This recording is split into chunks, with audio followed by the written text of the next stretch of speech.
Baik. Bismillahirrahmanirrahim. Assalamualaikum warahmatullahi wabarakatuh. Alhamdulillahirabbil alamin. Wassalatu wassalamu ala asyrafil anbiya'i wal mursalin wa ala alihi wa sahbihi wa man tabi'ahum bi ihsani ila yaumiddin, amma ba'du. Alhamdulillah, pertamanya kita syukur kepada Allah Subhanahu wa taala diberikan kesempatan pada malam ni untuk kita bertemu kembali setelah daripada Ramadan, dan rasanya tak terlambatlah untuk saya nak mengucapkan selamat Hari Raya Aidilfitri kepada semua yang masuk pada malam ni, dan juga mudah-mudahan Allah Ta'ala menerima segala amalan kita yang kita lakukan sepanjang di dalam bulan Ramadan, insya-Allah. Jadi ketika mana masuknya bulan Syawal ni, disunatkan kita untuk kita menziarahi antara satu sama lain, dan juga disunatkan kita untuk mengucapkan dengan ucapan taqabbalallahu minna wa minkum. Maksudnya mudah-mudahan Allah Ta'ala menerima amalan yang kita lakukan sepanjang di dalam bulan Ramadan, insya-Allah.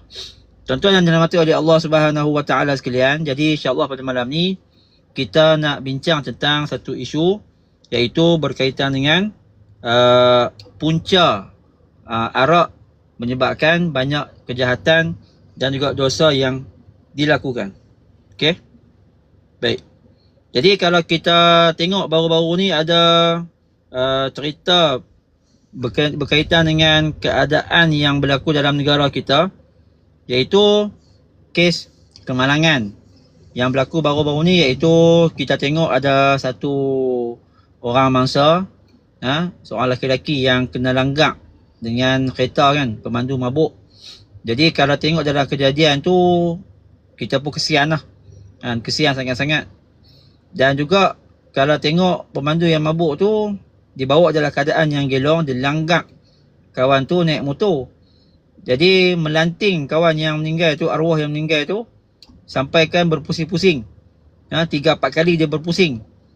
Jadi nampak kata langgak kereta tu memang sangat-sangat kuat lah, pelanggaran yang sangat kuat, sehingga menyebabkan terpelanting dan juga sehingga menyebabkan berpusing kawan tu. Isteri mangsa tu bila dia cerita, kata suami dia ni berat 120 kg. Walaupun dengan berat macam tu, boleh melanting naik ke atas dan juga berpusing.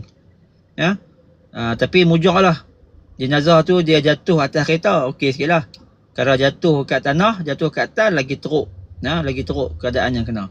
Jadi puncanya adalah kerana pemandu yang mabuk. Sama juga kalau tengok beberapa isu sebelum ni pun di Pulau Pinang, di waktu malam, pukul 11, pukul 12, pukul 1 ada Cina yang mabuk. Dia bawa kereta, dia langgak. Kawan ni, mereka tunang, nak kahwin dah. Tapi dua-dua meninggal di tempat kejadian. Jadi semua ni punca daripada arak dan juga mabuk yang berlaku. Okay. Jadi malam ni insya-Allah kita nak bincang berkaitan dengan arak adalah merupakan punca dosa dan juga punca kejahatan. Bertepatan dengan apa yang disebutkan oleh Nabi SAW, Nabi menyebutkan arak adalah merupakan punca kejahatan. Mabuk ni menyebabkan banyak kejahatan dosa yang kita lakukan. Al-khamru ra'su khati'atin. Arak adalah merupakan punca berlakunya banyak kejahatan dosa yang dilakukan. Jadi insya-Allah pada malam ni kita nak kupaskan berkaitan dengan tajuk tersebutlah. Tajuk macam mana arak tersebut adalah punca kepada berlakunya banyak kerosakan dan juga kejahatan di atas muka bumi ini. Baik. Pertama, bila kita tengok arak ni maksudnya apa?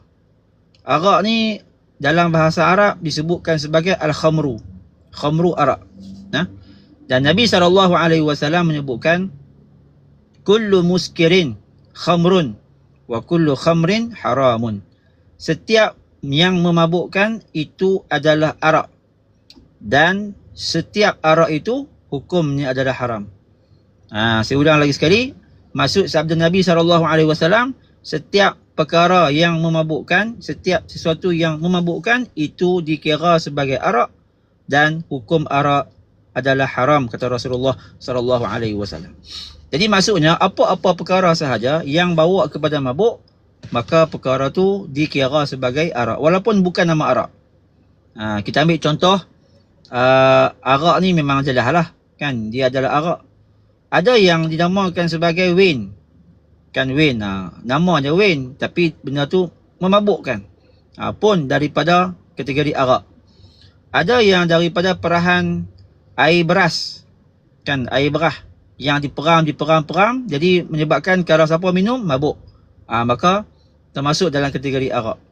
Ada yang daripada perahan anggur, ada yang dari perahan kurma, yang mana diperang bagi lama, disimpan bagi lama, menyebabkan kalau siapa minum akan hilang akal, akan menyebabkan mabuk, maka termasuk dalam kategori arak. Sama juga dengan dadah. Dadah yang diambil berlebihan sehingga menyebabkan mabuk, maka pun termasuk dalam kategori arak. Begitu juga dengan ayak nira. Ayak nira yang diperang bagi lama-lama sehingga menyebabkan kalau siapa minum mabuk pun termasuk. Sama juga dengan ayak ketum. Ayak dari daun ketum, yang mana diperang bagi lama, kalau siapa minum mabuk maka pun termasuk dalam kategori arak. Jadi maksudnya arak yang dimasukkan oleh Rasulullah SAW adalah apa-apa sahaja perkara yang boleh menyebabkan kita hilang akal, yang boleh menyebabkan kita jadi mabuk. Maka itu termasuk dalam kategori arak. Cuma arak ni dia lebih buruk lah. Kerana yang kata arak ni, walaupun tak mabuk, maksudnya minum sikit ya. Minum sikit sahaja, setitik, 2 titik. Ada yang masak dalam makanan, masak lauk, bubuh arak, kan.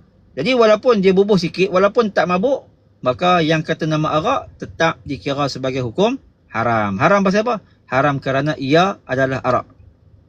Kalau kata yang lain, contoh macam ayak ketum, dadah, ayak nira, benda ni kalau kata memabukkan, baru haram. Tapi kalau tak memabukkan, contohnya dadah. Dadah kalau kita ambil ikut dos, dia tak bagi mabuk, maka tak dikira sebagai haram. Boleh. Ayak ketum, kalau kata kita guna dia dengan jalan yang betul, dengan cara yang betul, dia tak menyebabkan mabuk, maka boleh kita pakai, kan. Sama juga dengan ayak nira, yang kalau kita guna dia dengan cara yang betul, kita tak peram dia sampai mabuk, maka kita minum ayak nira, boleh, dibenarkan. Tapi kalau apa-apa perkara yang kalau bawa kepada mabuk, maka ia dikira sebagai hukum haram. Ada orang dia ambil ubat batuk, dia minum bagi banyak sampai mabuk, maka haram hukum dia. Sama juga dengan ada orang yang diisap agam, yang diisap agam sampai khayal, hilang akal, mabuk, pun termasuk dalam kategori haram. Jadi kita kena tahu yang apa-apa perkara yang boleh bawa kepada mabuk, maka dia dikira sebagai arak, dan itu dikira sebagai haram. Berbeza dengan arak. Kalau arak tu sendiri yang kata nama arak, mabuk ke tak mabuk ke, maka tetap hukumnya dikira sebagai haram, kerana dia adalah arak.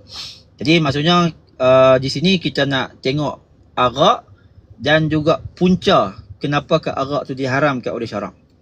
Itu yang pertama lah, definisi berkaitan dengan arak. Yang keduanya, bila mana kita melihat arak ni, dia punya sebab pengharaman dia, sebagaimana yang disebutkan oleh Nabi SAW, adalah kerana arak ni boleh merosakkan akal, boleh menyebabkan mabuk dan juga rosak akal. Kalau kita tengok dalam sejarah arak ni, mula-mula dulu di zaman Nabi SAW, zaman jahiliah, maka arak ni adalah menjadi satu kebiasaan bagi orang Arab. Orang Arab mereka minum arak. Arak ni minuman yang biasa, menjadi minuman kebiasaan bagi orang Arab.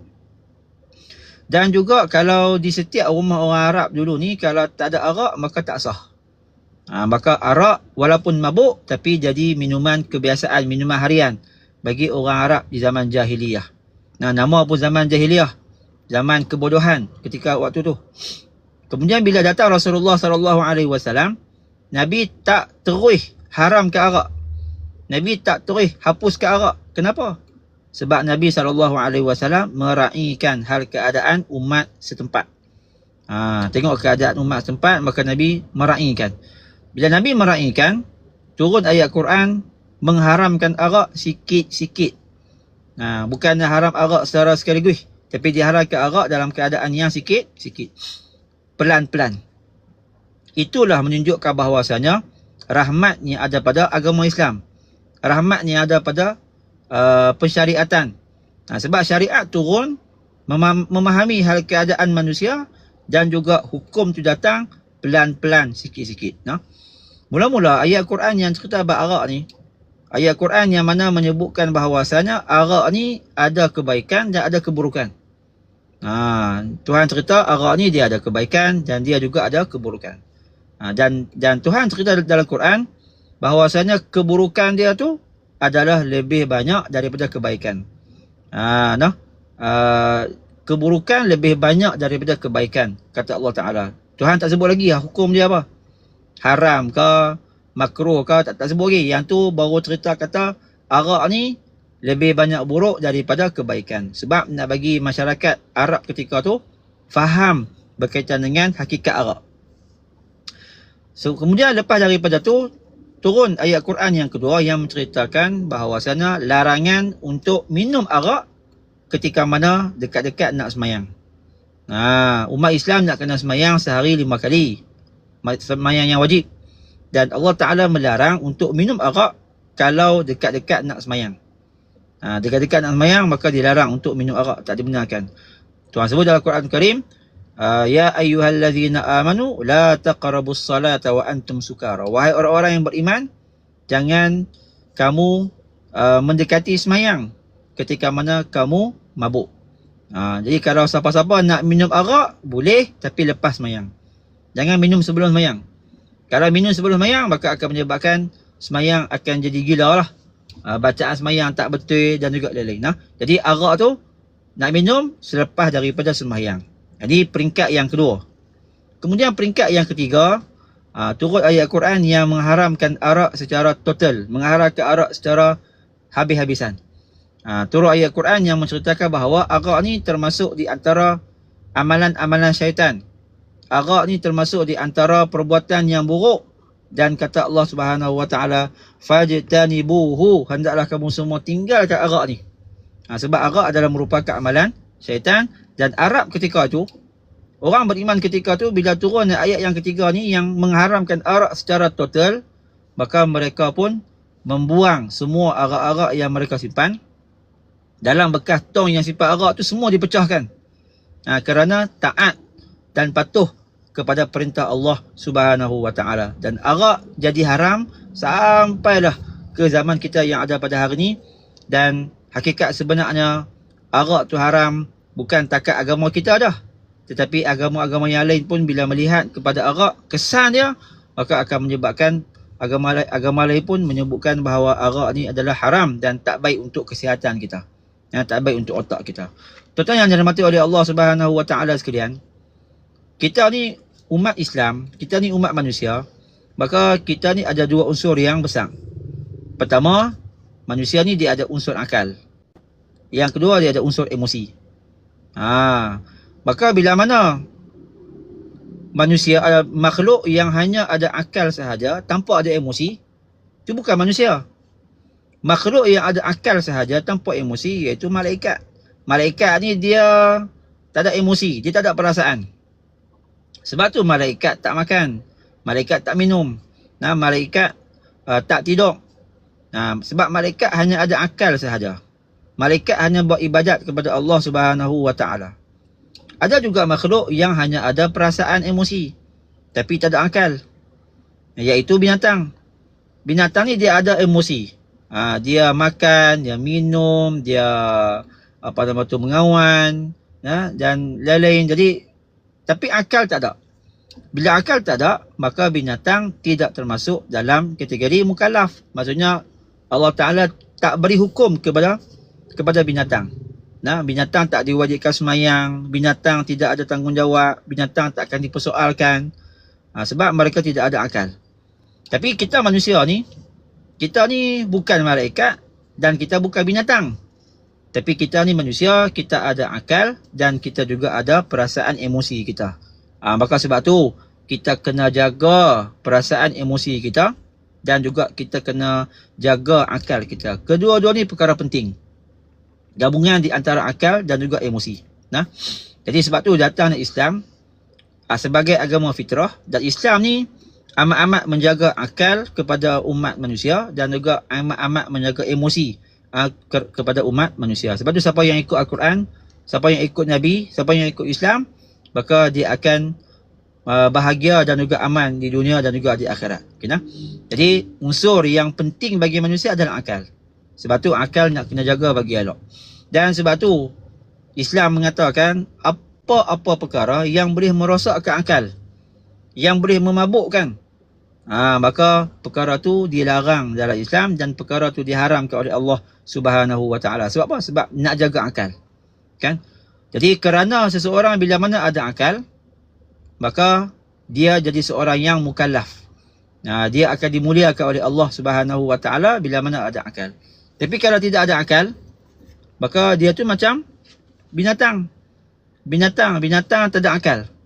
Kan? Maka kita ni manusia adalah insan yang mulia, makhluk yang mulia, dan mulia kita adalah kerana kita ada akal.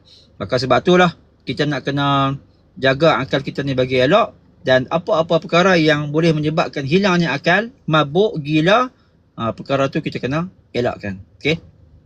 Baik. Jadi sekarang ni kita nak tengok kenapakah arak ni adalah menjadi punca banyak dosa yang berlaku dalam masyarakat. Pertama, puncanya adalah kerana hilang akal. Itulah poin yang paling besar, itulah poin yang paling penting. Arak ni menyebabkan hilangnya akal. Arak ni menyebabkan rosaknya akal. Akal ni bila mana rosak, maka tak namalah manusia. Dia akan nama binatang. Bila dia binatang, ketika itulah dia akan buat apa sahaja tanpa memikirkan hal keadaan orang lain. Dia akan buat apa sahaja tanpa memikirkan logik akal. Logik akal tak ada ketika tu. Maka sebab itulah kalau orang yang mabuk, akal tak ada, dia bawa kereta ni macam binatang. Tekan minyak. Kan? Dia bawa jalan walaupun jalan tu, wrong way. Kan? Dia langgak ikut jalan. Pasal apa? Sebab dia hilang akal. Sebab tu lah tengok kalau kata orang yang hilang akal, maka dia akan bunuh. Bunuh. Padahal bunuh ni benda yang haram. Kan? Dia sama macam binatang. Maka dia bunuh, berbunuhan. Lepas tu bila mana orang yang hilang akal, mabuk, maka dia akan bergaduh. Dia akan bergaduh, kemudian dia akan merosakkan harta benda. Dia rosakkan kereta, dia rosakkan rumah, dia rosakkan barang, dia curi duit. Jadi pertimbangan akal tu hilang. Maka dia jadi macam binatang, dia buat apa yang dia nak buat tanpa dia memikirkan tentang logik akal. Ini menyebabkan kenapa arak tu menjadi sesuatu yang diharamkan dalam Islam. Tak boleh. Jadi puncanya adalah kerana akal yang tak dijaga. Akal rosak. Baik, tuan-tuan yang dirahmati oleh Allah Subhanahu Wa Taala sekalian. Bila mana akal ni hilang, maka dia bawa lah kepada punca pintu-pintu dosa lain berlaku. Sebab tu bila mana tengok dalam sebuah kisah, dalam kata Rasulullah SAW menceritakan, bila mana ada seseorang tu yang nak disesatkan oleh syaitan. Syaitan nak sesatkan dia. Jadi orang ni dia banyak beramal, semayang banyak, banyak berpuasa, banyak berzikir kan. Lalu datang syaitan dan syaitan nak sesatkan dia. Syaitan kata kepada dia, sekarang ni kamu dah dibenarkan untuk berzina. Kamu sekarang dah dibenarkan untuk berzina.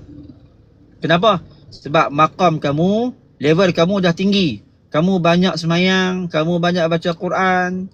Bukan Quran, zaman dulu bukan Quran. Kamu dah banyak baca kitab-kitab suci. Kamu dah banyak berzikir, sedekah, ibadat kamu dah hebat. Sekarang kamu dah sampai satu level kamu sudah boleh untuk berzina. Jadi ada bisikan macam tu. Lalu kata laki-laki ni, aku takkan berzina. Berzina ni hukum yang dilarang. Dan berzina ni akan menyebabkan rosaknya masyarakat. Bila berzina maka kesian kepada orang lain yang menanggung kejahatan kita. Jadi dia kata aku tak mau buat zalim ke orang. Jadi kata suara ni, jin ni, setan ni, dia kata okey, kalau macam tu kalau kamu nak naik level kepada yang lebih tinggi, maka kamu hendaklah bunuh. Kamu bunuh. Sebab bila kamu bunuh, kamu akan naik level yang lebih tinggi. Ini kata syaitan. Dia kata bunuh pun aku tak mau. Jangan bohong aku. Sebab kalau bunuh ni, itu akan menyebabkan zalim kepada orang. Aku tak mau buat zalim kepada orang. Kemudian kata syaitan, okey, kalau macam tu, untuk kamu naik level, untuk kamu naik lagi pangkat, maka hendaklah kamu minum arak. Dia kata, laki-lakinya kata, oh, kalau minum arak, okey lah. Sebab kalau minum arak ni, kita je mabuk. Dan kita tak kacau orang. Dia tak macam zina. Kalau zina ni kacau orang. Tak macam bunuh. Kalau bunuh pun kacau orang. Sekarang ni kita mabuk kita je. Maka dia pun ketika tu, dengarlah cakap syaitan, percaya bahawasanya dengan minum arak ni menyebabkan dia akan naik pangkat. Dia akan naik level dalam mendekatkan diri kepada Allah Subhanahu Wa Taala. Dia kena bohong lah tu. Maka dia pun minum arak. Bila dia minum arak, ketika tu hilang akal. Bila hilang akal, maka dia pun nampak perempuan. Dia pun tangkap perempuan tu, lalu dia berzina dengan perempuan tersebut. Tu yang kata asal mula-mula tak mau zina tu. Kan? Tiba-tiba bila mana minum arak, hilang akal. Maka kerana hilang akal, maka dia pun berzina dengan seorang perempuan. Bila dia berzina dengan seorang perempuan, maka dia riwayatkan datang ahli keluarga pada perempuan tu. Nampak kata perempuan tu macam dirogol lah. Dirogol ataupun perempuan tu berzina. Ahli keluarga dia. Maka ahli keluarga dia ni marah lah. Kenapa hang berzina dengan keluarga kami? Kan? Jadi ketika mana berlakunya pergaduhan tu, akhir sekali lelaki yang mabuk tu, dia ambil pisau, dia tikam, dia bunuh kepada ahli keluarga pada perempuan tu. Maka menyebabkan asalnya dia tak mau bunuh. Asalnya dia tak mau zina. Tapi arak dia kata okey lah kan. Arak ni bolehlah dia minum, sebab dia kata kalau rosak pun rosak dia aja. Tapi rupa-rupanya bila mana dia minum arak, menyebabkan bunuh pun dia buat dan zina pun dia buat. Ini yang dikatakan liciknya syaitan. Syaitan dihasut, syaitan licik, dan juga syaitan dia boleh buat supaya manusia ni dia lupa kepada Allah Subhanahu Wa Taala. Tuan-tuan yang dirahmati oleh Allah Subhanahu Wa Taala sekalian. Bila mana orang yang mabuk, maka menyebabkan dia lupa kepada Allah Subhanahu Wa Taala. Bila lupa kepada Allah, dia tak berzikir, dia tak semayang, dia tak baca Quran, dia tak buat ibadat sebab dia mabuk. Kan? Jadi bila mana dia tak ingat kepada Allah, maka menyebabkan hati dia akan menjadi semakin hitam.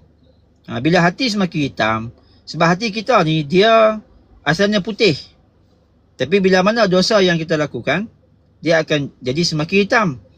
Bila semakin hitam, kita tak baca Quran, kita tak semayang, kita tak berzikir, akan menyebabkan hati tak dimasuki oleh cahaya. Cahaya tu hidayah. Bila hati tak dimasuki oleh cahaya, maka tu yang menyebabkan semakin jauh dengan Allah Subhanahu Wa Taala. Bila semakin jauh dengan Allah, maka ketika itulah segala maksiat dosa yang dilakukan tak rasa bersalah. Dia tak rasa bersalah. Arak ni kan dia ketagih. Sekali minum arak, dia akan rasa nak minum lagi. Sekali minum, nak minum lagi. Itu sifat kepada arak. Kan? Jadi kejahatan yang dia buat ni, bila buat jahat, dia akan rasa nak buat jahat lagi. Bila buat jahat, dia rasa nak buat jahat lagi. Itu sifat kepada kejahatan dan juga sifat kepada arak. Jadi akhir sekali bila mana dia tak ingat kepada Allah, dosa yang dia buat tak rasa berdosa, maka dia pun buatlah. Ketika tu lah dia akan curi duit orang. Mungkin dia nak minum arak, ketagih, curi duit orang. Duit sendiri dah habis. Kawan tu tak bagi, dia bunuh. Kan? Lepas tu bila dah mabuk, maka menyebabkan dia pun gila. Bila gila, berlaku zina. Merosakkan harta benda. Membunuh, bawa kereta laju, motor laju. Jadi semua perkara tu banyak berlaku, puncak adalah kerana hilangnya akal. Maka bila mana semua kejahatan tu dibuat, perkara inilah yang akan menyebabkan rosaknya masa hadapan. Apa berlaku di masa hadapan rosak? Maruah rosak, keturunan rosak, harta rosak, lagi apa lagi? Bermacam-macam perkara yang rosak di masa hadapan. Punca dia apa? Punca dia adalah kerana arak, dan puncanya adalah kerana hilangnya akal. Maka sebab tu dah Allah Subhanahu Wa Taala menyebutkan bahawa arak ni hukumnya dosa besar.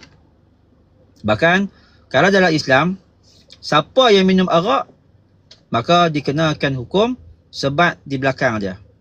Sebatan kepada orang yang minum arak adalah sebanyak 40 kali. Ini hukum hudud.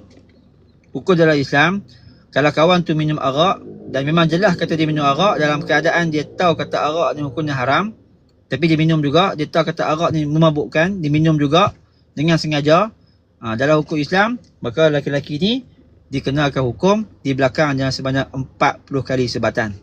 Dia panggil hukum hudud. Jadi bila dikenakan hukum hudud, disebat di belakangnya sebanyak 40 kali sebatan. Dan di zaman Sayyidina Umar bin Al-Khattab radhiyallahu taala anhu, dikenakan sebatan sebanyak 80 kali. 80 kali. Orang tanya dekat Sayyidina Umar, "Wahai Umar, kenapa engkau sebat 80 kali?" Padahal Nabi SAW sebat hanya 40 kali ya. Tapi zaman Sayyidina Umar 80 kali. Pasal apa? Sebab kata Sayyidina Umar, 40 kali yang pertama tu itu hudud. Dia pukul, disebat di belakang dia ni adalah kerana dia minum arak. Kan 40 baki yang di belakang tu diberikan hukuman kerana punca daripada arak banyak jahat yang dia buat. Kerana punca arak menyebabkan dia zalim dekat orang, menyebabkan dia rosakkan harta benda, menyebabkan dia buat aniaya orang. Jadi kerana zalim banyak yang dia buat selepas daripada minum arak, maka dikenakan lagi 40 kali sebatan di belakang dia. Ini yang berlaku di zaman Rasulullah sallallahu alaihi wasallam dan juga yang berlaku di zaman Sayyidina Umar bin Al-Khattab radhiyallahu taala anhu. Okey. Baik, zaman kita yang ada pada hari ni. Zaman kita yang ada pada hari ni, pertama dari segi arak ni kita kena elakkanlah. Walaupun arak ni ada di mana-mana, ada dijual di kedai-kedai runcit. Di kedai-kedai runcit ada jual arak ni. Hatta di supermarket pun ada jual arak ni. Jadi maksudnya nak dapatkan arak ni di zaman kita ni sangat-sangat mudah. Kan? Yang keduanya, arak ni dihidangkan dalam kapal terbang. Dalam kapal terbang ada dihidangkan arak. Kalau dulu dalam mesyuarat-mesyuarat kerajaan ada dihidangkan arak. Dulu-dululah. Kemudian di zaman kita hari ni, bila mana agama dah makin difahami oleh kebanyakan masyarakat, maka kebiasaan adat dihidangkan arak dibuang daripada kerajaan. Tak dibenarkan. Sebab apa? Sebab masyarakat dah faham tentang agama dan arak bukan menjadi satu budaya bagi orang Islam, bagi orang Melayu. Tapi yang merisaukan kita hari ni ialah bila mana arak dinamakan dengan nama yang lain.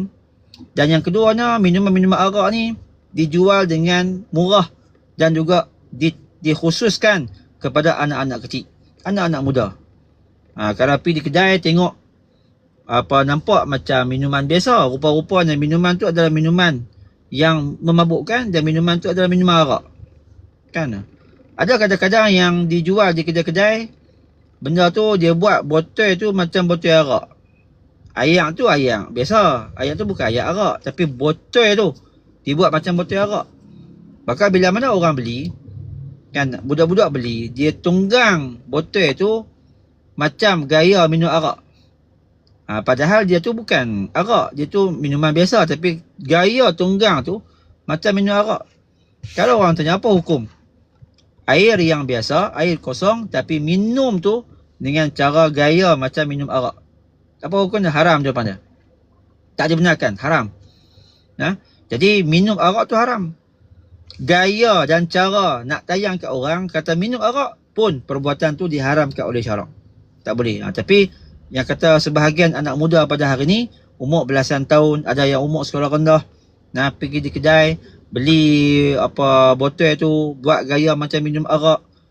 Walaupun bukan arak, tapi budaya tu dah diterapkan dalam pemikiran, jadi perkara biasa. Dia panggil normalisasi.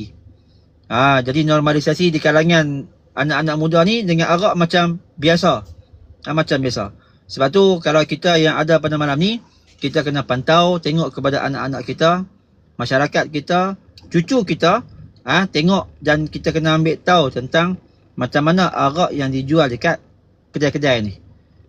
Kalau di Kedah kita ni, alhamdulillah, Kedah kita ni bila mana menteri besar kita dan juga pimpinan kita mengharamkan arak.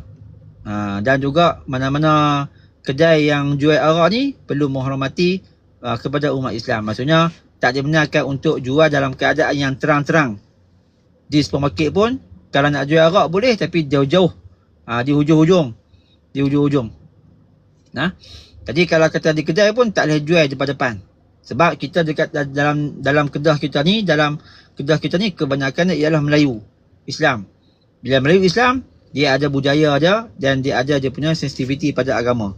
Jadi kita di Kedah ni alhamdulillah, kita nak jumpa tulisan Caseboard pun ada tapi payah. Tiger kan, ada tapi payah. Tapi kalau pergi di negeri yang lain, contoh di Pulau Pinang kan, di tempat-tempat pelancongan tu, ada tulisan Tiger, tulisan Caseboard, seolah-olah menjadi kebiasaan, normalisasi kepada masyarakat. Bila tengok tulisan arak ni nampak macam perkara biasa lah. Jadi kita ni nak kena jaga-jaga supaya kita ni, hati kita tak sekali-kali kita melakukan perkara yang dimurkai oleh Allah Subhanahu Wa Taala. Sebab tu arak ni disebutkan sebagai kencing syaitan. Kencing syaitan. Jadi bila dah kencing syaitan ni, tak elok lah kan, siapa nak minum kencing syaitan. Tapi budaya yang dibawa daripada barat menjadikan arak ni macam minuman biasa. Minuman yang jadi harian. Na'udzubillah min zalik. Maka sebab tu kita nak kena ada perasaan dan nak kena check kepada anak kita, cucu kita, supaya tak ada di kalangan mereka yang membeli minuman-minuman yang hampir serupa macam arak yang dijual di kedai-kedai. Kalau dulu mungkin mahal, tapi sekarang dah murah.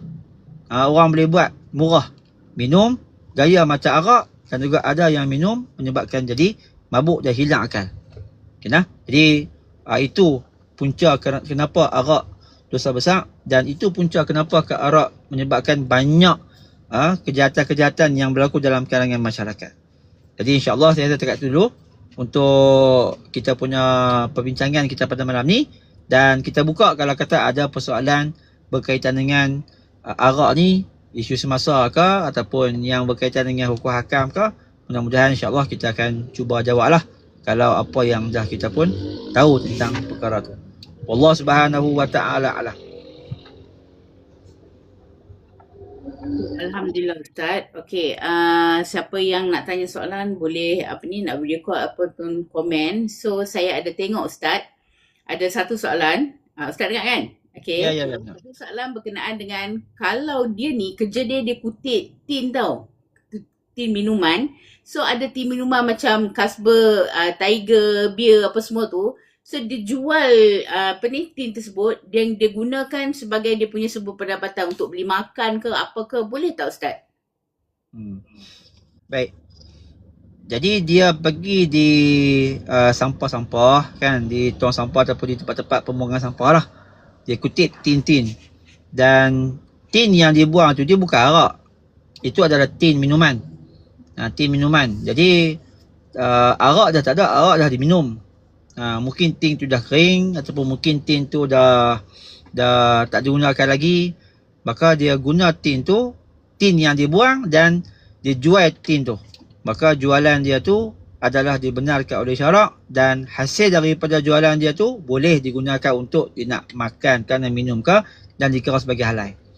Yang tak bolehnya kalau dia pergi curi tin tu, masuk dalam supermarket, dia curi ayak tin arak tu, dia buang ayak, dia ambil tin tu pergi jual. Itu haram hukum dia. Pasal apa?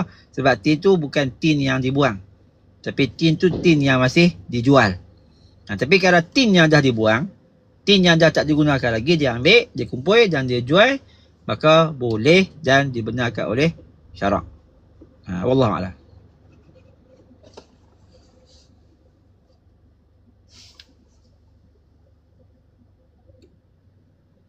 Ustaz, saya tengok. Assalamualaikum, nak tanya contoh arak dari air, nasi dengan satu biji mangga itu haram ke?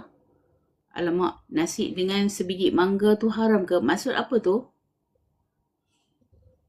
Tapai ke? Minta tolong buat video call ya.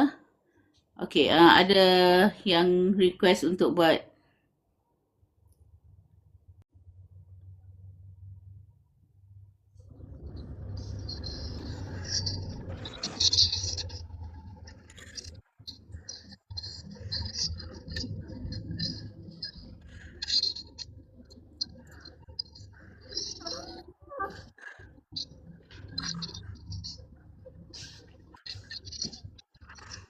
Okey, Ustaz ada 3 soalan.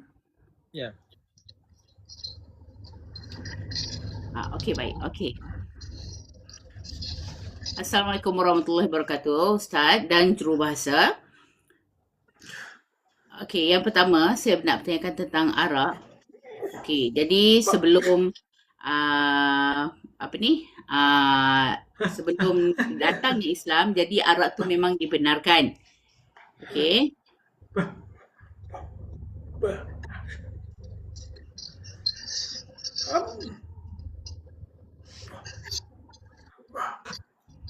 Ya, memang betul ke Ustaz kan?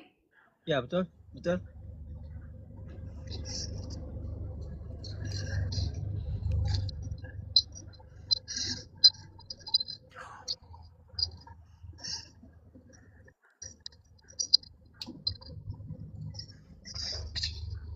Okey, macam kalau kata macam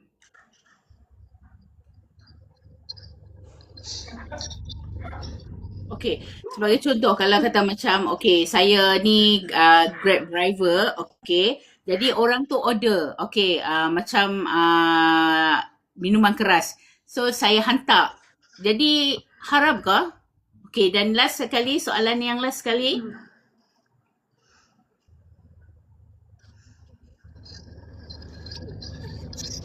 Okey, apabila arak tu terkena kulit, adakah kita kena sertu? Itu je soalan saya. Okey. Okey, sekejap saya. Sekejap. Kak Su nak besarkan jurubahasa. Mana dia? Okey, baik. Ya. Ya.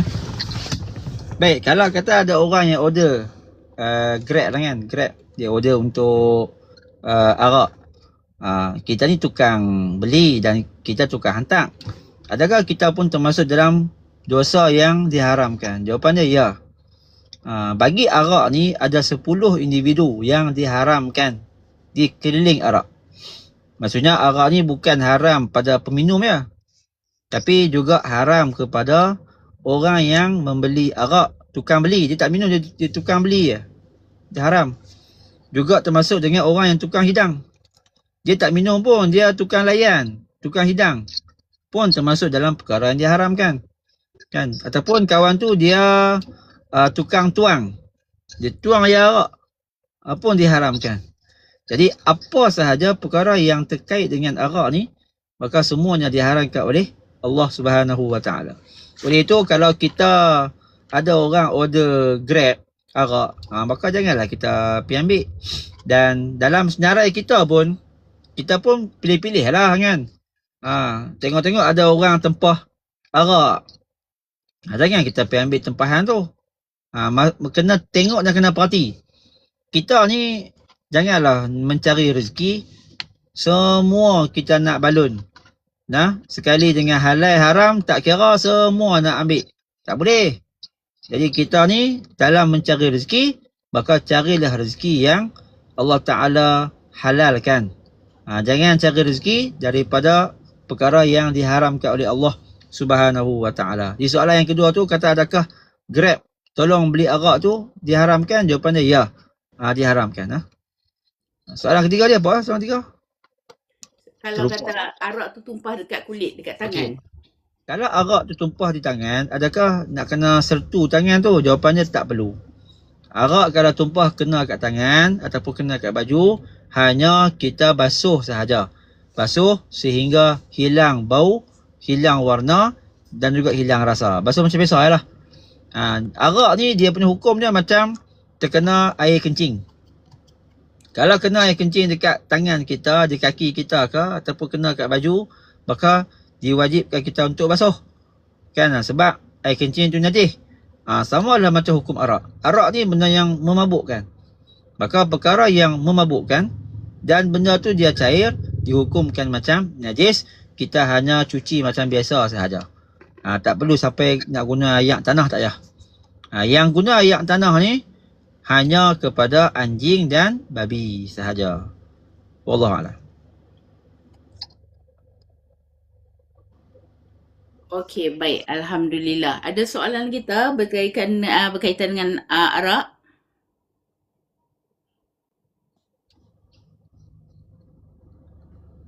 Yang atas tadi yang minta tolong type balik soalan-soalan tu.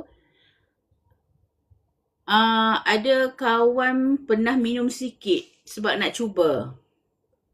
Lepas tu tak minum dah. Berdosa tak Ustaz? Jawapan dia berdosa.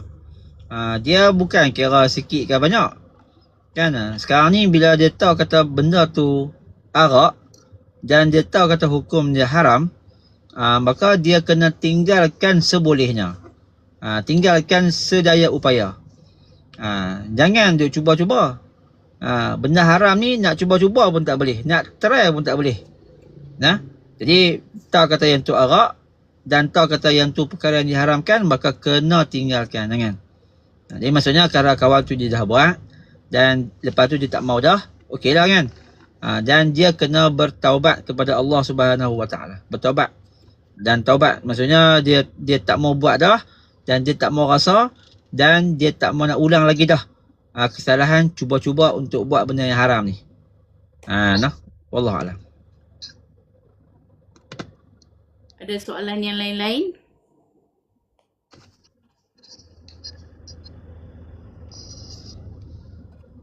Macam mana arak sebab buat air nasi dengan biji mangga itu halal ke haram? Saya tak pasti biji mangga tu apa Ustaz.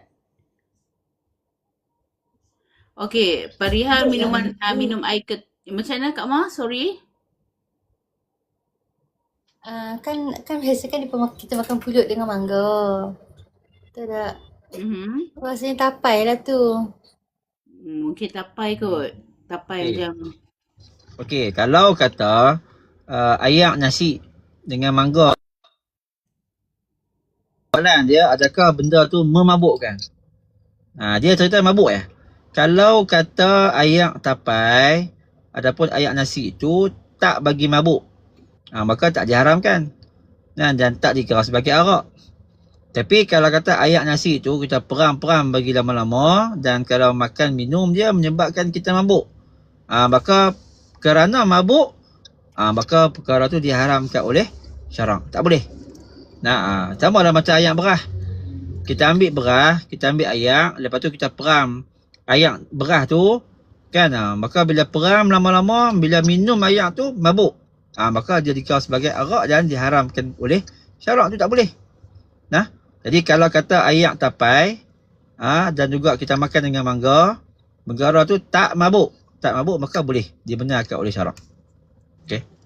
Wallahu a'lam. Okey, perihal minum air ketum tu termasuk dalam benda haram atau halal walaupun untuk hal ubat? Baik. Ketum ni dia bukan arak. Tapi air ketum ni kalau kata kita ambil lebih menyebabkan mabuk. Kalau kita ambil tak lebih, kita ambil elok-elok, cukup-cukup, maka dia jadi ubat dan dia tak mabuk.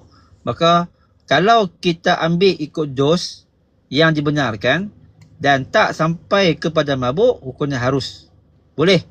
Kita gunakan. Tapi kalau kita ambil lebih sehingga menyebabkan mabuk, maka diharamkan. Hukumnya adalah diharamkan. Sama lah macam dadah. Tuan-tuan tengok dadah. Dadah ni kalau kita ambil lebih sehingga menyebabkan mabuk, hukumnya haram. Kan? Tapi kalau kita ambil ikut dos yang dibenarkan, tak mabuk, maka tak haram. Contohnya kita makan Panadol. Ubat Panadol tu dadah.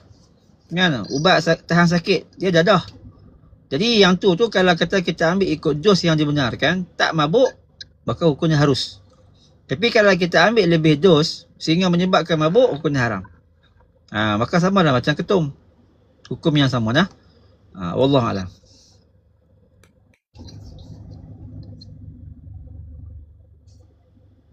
Kalau tersilap minum arak, jadi macam mana? Kalau tersilap minum arak, dia sangka kan bukan arak, rupanya arak kan.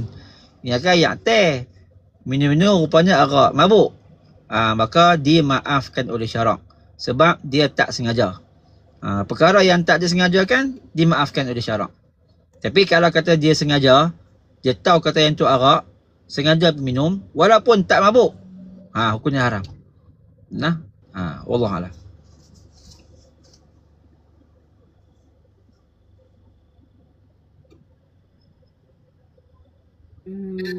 Kalau customer mabuk muntah dalam kereta Grab, haram ke halal? Kawan tu dia muntah. Muntah ni benda yang kita tak boleh nak kawal kan. Jadi kalau muntah tu, jawapan dia kena basuh lah. Basuh ialah apa ni tempat yang dia muntah tu kan. Jadi haram ni kita haram maki dia lah kan. Haram punya penumpang kan, tapi muntah lah kereta aku, habis kotak bau busuk. Jadi tuan-tuan, kalau dari segi hukum, maka dia muntah tak sengaja. Tak sengaja nak bagi nak kan. Tapi kalau dia sengaja pergi muntah, kita lah maki hamu dia. Jadi adakah hukumnya halal ataupun hukumnya haram? Benda tu kalau tak disengajakan, tak haram lah. Tapi kalau dia disengajakan, haram lah, kita tibai dia lah kan. Sebab dia sengaja pergi muntah dalam kereta kita. Wallahualam. Macam banyak soalan ni Ustaz ke? Sekejap. Ya. Tapi ada satu saya ada tengok satu soalan yang menarik. Nak minta Ustaz kupas sikit. Sekejap. Oh, tak ada soalan. Ada lagi ke yang berkenaan dengan arak? Ada lagi ke?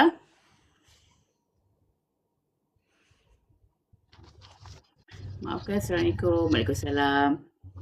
Okey, ada yang nak masuk. Oh, jiran lagi.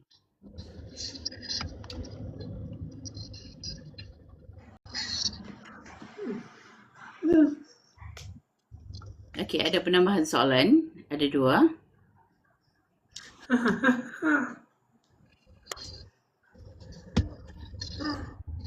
Okey, kalau kata macam yang kes yang kata langgak tu. Okey. Macam bawa pergi mahkamah dibebaskan, tapi tetap berdosa ke macam mana?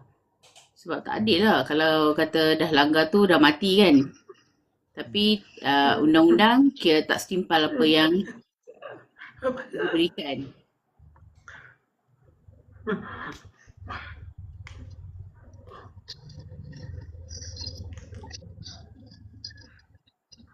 Kayu. Okey. Rasa bersugi kot. Okey, bersugi. Okey, arak kita celup tu berdosa besar walaupun sedikit. Ada tak kira macam ni yang mana tapi sebesarnya dosa tu sebesar gunung.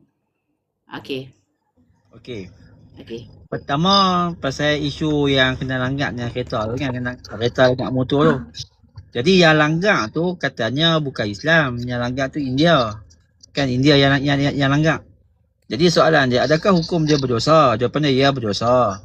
Dan juga orang bukan Islam ni esok dia akhirat esok dia akan diadili lah. Di dunia nampak macam tak adil kan.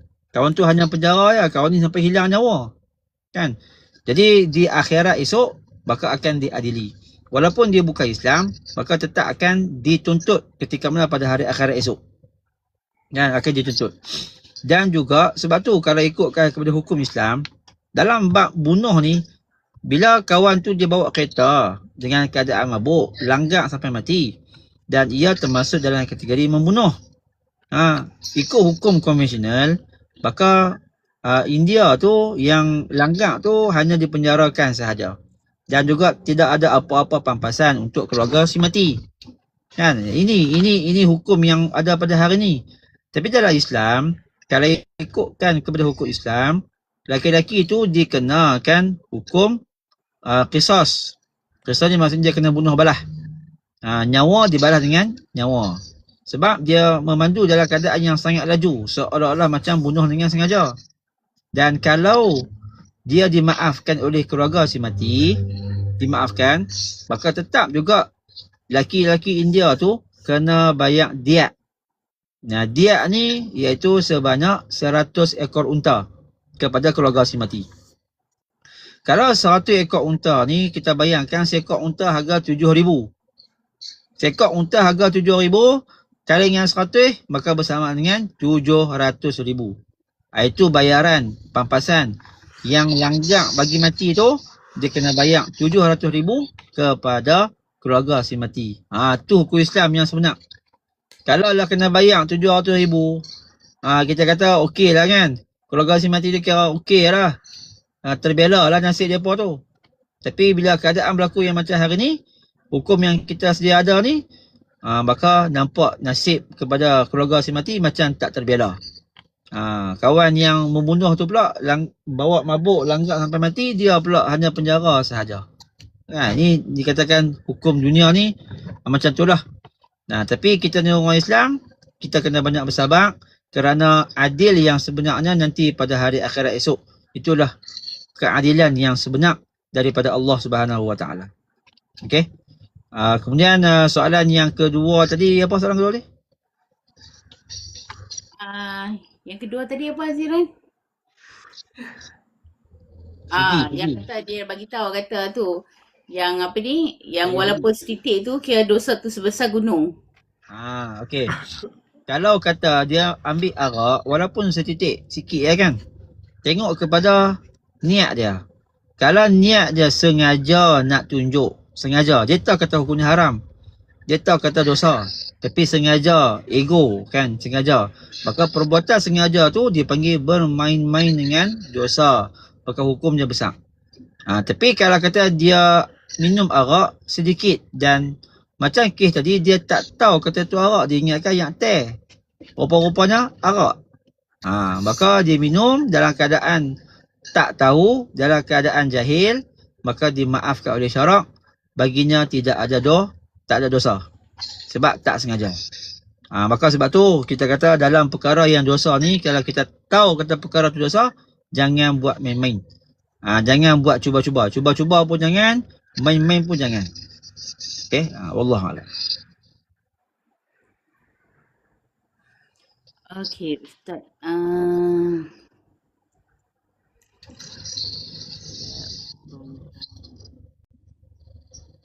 Okey, tak apa. Samsu. Sekejap Ustaz. Soalan yang sama. Samsu tu apa tau Ustaz? Yang tak. Samsu tu macam arak lah. Samsu sama macam dengan arak. Samsu. Nama dia lah, nama. Nama. Ada lagi Kamila.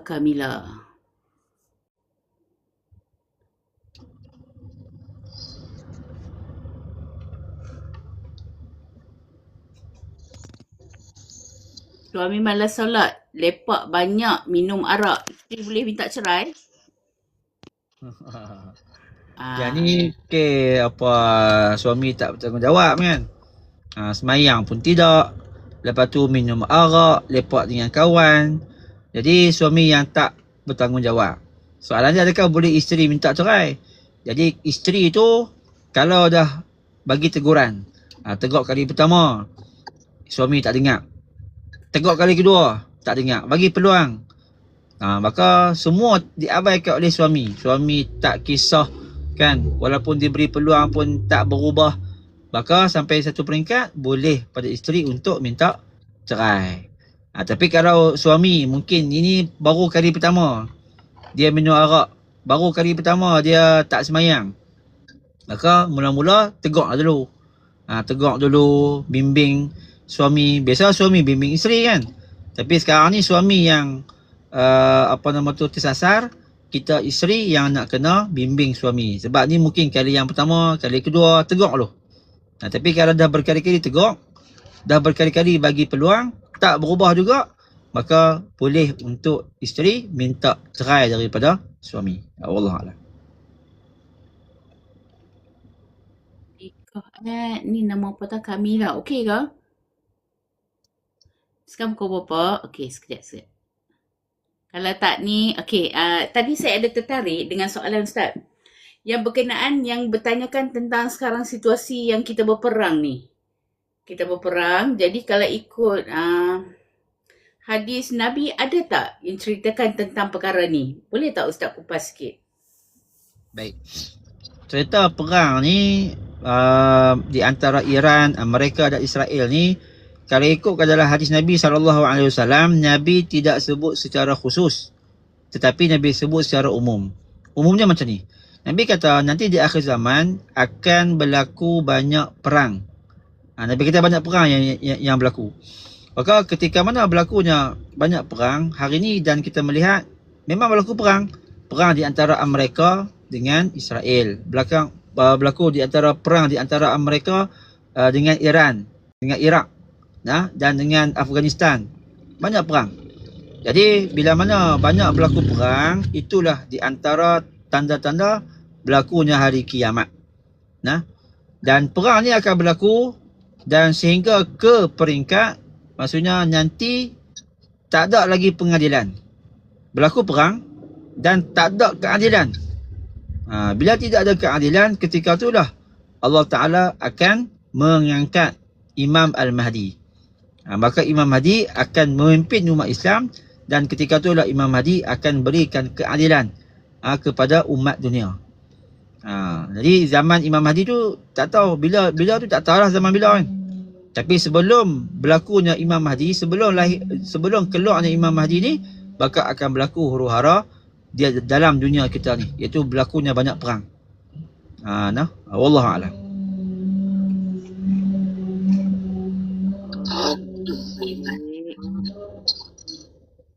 Rasanya dah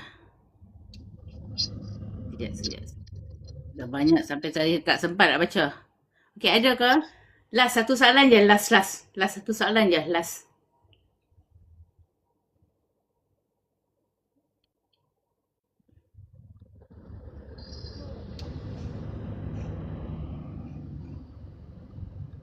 Apa hukuman dosa bagi orang minum arak? Sekejap.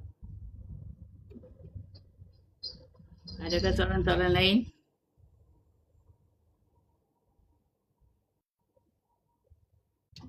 Okey Ustaz, okey. Sekarang ni apa yang dosa bagi orang yang minum arak?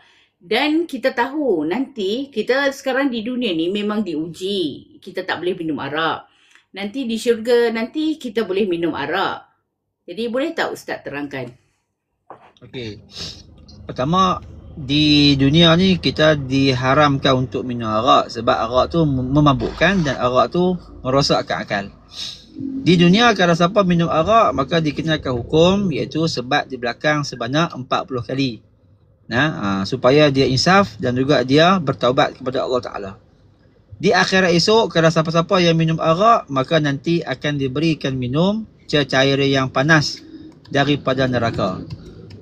Dia minum arak kat dunia dosa, di akhirat dia minum cecair yang panas dari neraka Allah Ta'ala. Bila minum tu akan menyebabkan habis hancur.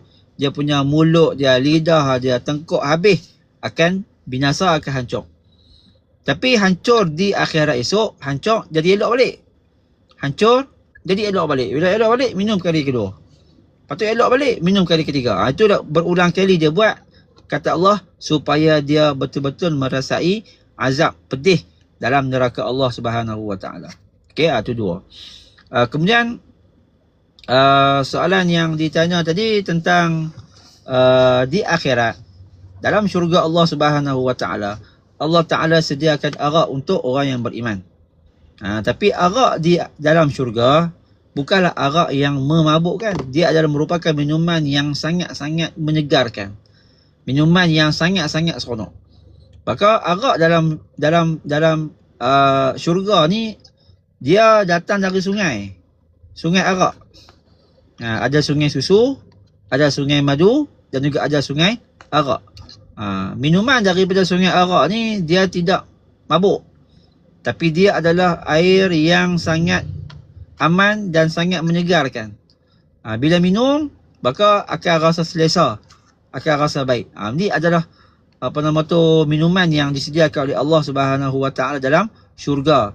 Khusus kepada orang-orang yang di dunia dia tahan, dia tak minum arak sebab dia dengar perintah daripada Allah Subhanahu Wa Taala.